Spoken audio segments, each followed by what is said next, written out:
Puerto Rico stands at a profound and historic crossroads, a moment that will define its destiny for generations to come. The people there, along with observers across the United States and the world, are watching with intense focus as the island navigates a path toward a new political identity. Congress has officially scheduled a binding plebiscite for November 2, 2025, a momentous event that will present voters with a clear and final choice between three distinct futures: complete independence, sovereignty, and free association with the United States, full statehood as the 51st state. This decision is not merely a political exercise. It is a deeply personal and emotional one that touches upon identity, justice, and the very fabric of daily life for millions of Puerto Ricans. The journey to this point has been long and marked by a series of non-binding referendums that have consistently pointed toward a desire for change. The most recent vote, held in November 2024, saw a significant majority of participants, 58.6%, express their preference for statehood. This result reinforced a pattern seen in previous referendums in 2012, 2017, and 2020. The argument for statehood is rooted in a straightforward and powerful desire for equality, dignity, full democratic participation. For over a century, Puerto Ricans have been United States citizens, serving in the military, contributing to American culture, abiding by federal laws.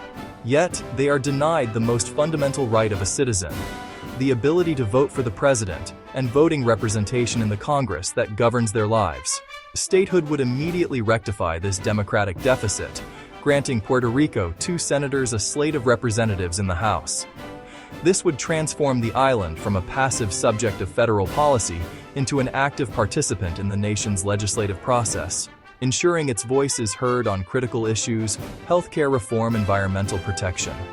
Beyond political representation, the economic case for statehood is compelling for many on the island. As a territory, Puerto Rico receives significantly less federal funding than states do for essential programs like Medicare, Medicaid, nutritional assistance. Advocates for statehood argue that becoming a state would unlock an estimated $12.5 billion in additional federal benefits annually. This infusion of capital could stabilize the island's fragile healthcare system, improve public infrastructure, and provide a much-needed safety net for its most vulnerable residents. For a family struggling with high medical costs or a community recovering from a natural disaster, the promise of equal access to federal resources is not an abstract concept, but a tangible hope for a better life. The push for statehood is also a push for economic stability and investment. The current territorial status creates uncertainty that deters long-term business investment, contributing to a cycle of economic hardship and outmigration. By resolving the island's political status once and for all, statehood would provide a predictable legal and economic framework, making Puerto Rico a more attractive destination for American companies. This could spur job creation, raise wages, and help reverse the brain drain that has seen so many talented professionals leave the island in search of better opportunities. For many, statehood is seen as the most reliable path out of the chronic economic crisis that has plagued the island for decades. Finally, supporters of statehood see it as the logical culmination of a long and shared history with the United States. They point to the deep cultural ties, economic ties, familial ties that already bind the island to the mainland. Millions of Puerto Ricans live in the States, and the constant flow of people, ideas, and commerce has created a deeply intertwined society. For those who hold this view, statehood is not an act of assimilation, but an affirmation of an existing identity, one that is both proudly Puerto Rican and proudly American.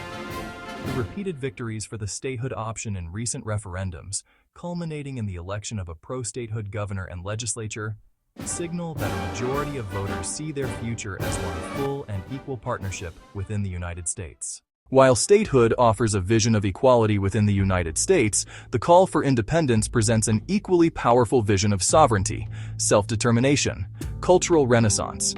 For advocates of independence, the core issue is decolonization. They argue Puerto Rico's relationship with the United States is inherently unequal, rooted in a colonial framework that has suppressed the island's potential. Independence, they say, is the way to break free and take full control of their destiny. It's a plea to national pride and the right to govern themselves, make their own laws, and stand as an equal among nations. Economically, independence offers the chance to design a system for Puerto Rico's needs, not to fit into a federal model made for states. An independent Puerto Rico could strike its own trade agreements, control its currency, set its tax policies to attract investment. It could build industries across sectors, agriculture, renewable energy, without constraints like the Jones Act. The Jones Act requires shipping between U.S. ports on American-built ships and is blamed for higher costs in Puerto Rico. For supporters, economic sovereignty unlocks true potential. Section 4. The unsustainable present. Why the territorial status must end. Across the entire political spectrum in Puerto Rico, from the most ardent statehood supporters to the most passionate advocates for independence, there is one point of nearly universal agreement. The current territorial status is broken and unsustainable. This shared frustration is the primary engine driving the push for a final, binding decision on the island's future. For over 125 years, Puerto Rico has existed in a political limbo, defined by the uncomfortable and undemocratic label of an unincorporated territory. This status means the island belongs to, but is not a part of, the United States, a colonial-era designation that has created deep-seated problems affecting daily life. The economic consequences are stark and undeniable. The island has been mired in a deep recession for over a decade, burdened by massive public debt that led to a form of municipal bankruptcy. The territorial framework has contributed by creating an unstable environment for investment, while limiting the island's access to federal programs that help states weather downturns. Section 5. A cautionary tale. The complicated legacy of Hawaiian statehood. Archival 1950s image of native Hawaiian activists protesting for land rights. Marketing. As Puerto Rico contemplates its future, the history of Hawaii's path to statehood offers a crucial and sobering lesson. On the surface, the Hawaiian experience might seem like a successful model. In 1959, a referendum showed overwhelming support for statehood. 93% approved. This vote was seen at the time as a clear expression of democratic will. However, a deeper look reveals a more complicated and troubling story, particularly for the indigenous population. The central lesson: the marginalization of the native Hawaiian voice. During 1950 to 1959, the debate was largely controlled by non-native interests. Native Hawaiians who tried to participate were often forced into a difficult position. They were compelled to frame arguments that conformed to racial stereotypes, or to align with the economic interests of dominant Japanese American and white business communities. Their deep concerns about sovereignty land rights. Section 6. The international gaze. Global perspectives on self-determination.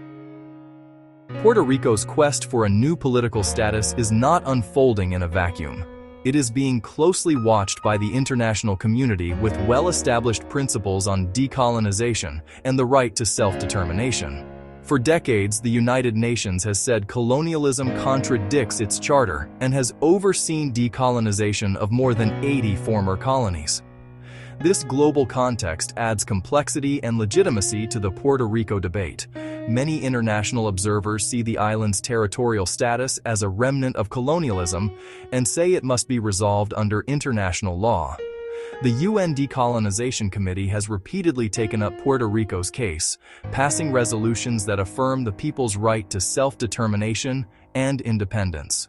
In June 2025, the UN General Assembly adopted a broader resolution supporting that principle. Section 7. Conclusion. Forging a path forward with dignity and clarity. As the binding plebiscite of November 2025 approaches, Puerto Rico is poised to make a decision that will echo for centuries. The choice between statehood and independence is not merely a matter of economics or politics. It is a profound question of identity, dignity, justice. A moderate and balanced view recognizes that there is no single, perfect answer. Both statehood and independence offer compelling promises and present significant challenges.